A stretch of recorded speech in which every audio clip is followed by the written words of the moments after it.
వైద్యులు బాధ్యతగా పనిచేసి ప్రభుత్వానికి ఆసుపత్రికి మంచి పేరు తేవాలని రాష్ట్ర దేవాదాయ శాఖ మంత్రి కొండా సురేఖ అన్నారు. వరంగల్లోని ఎంజీఎం ఆసుపత్రిలో వైద్యులతో మంత్రి సమీక్ష సమావేశం నిర్వహించారు.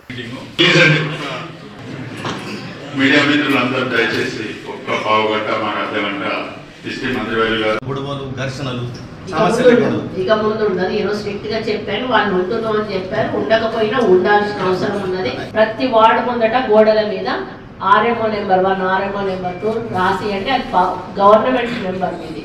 ఆ గవర్నమెంట్ నెంబర్ ప్రతి పేషెంట్ కూడా తెలియాల్సిన అవసరం ఉన్నది. ఏదైనా ఎమర్జెన్సీ వచ్చినప్పుడు సార్ మాకు ఈ పేషెంట్కి ప్రాబ్లం వచ్చింది, మాలాంటి వాళ్ళము రికమెండ్ చేస్తే ఆ పేషెంట్ని బాగా చూసి, మాలాంటి రికమెండ్ చేయని పేషెంట్ను మామూలుగా చూస్తే వాళ్ళకి ఒక ఫీలింగ్ ఉంటుంది, అయ్యో వాళ్ళని పట్టించుకున్నారు మమ్మల్ని పట్టించుకోలేదన్న ఫీలింగ్ ఉంటుంది. అటువంటి అనుమానం రాకుండా అందరినీ కూడా సమానంగా చూడాలి. మీ నెంబర్స్ ఓపెన్ టు ఆల్ ఉండాలి. అది కూడా నేను వివరిస్తాను. పోగొట్టాల్సిన బాధ్యత మీ అందరి మీద ఉంది. మీరు రెస్పాన్సిబుల్గా పనిచేయండి. మీరు మంచి పేరు తెచ్చుకోండి, ఎంజిఎంకు మంచి పేరు చేయండి, మాకు మంచి పేరు చేయండి.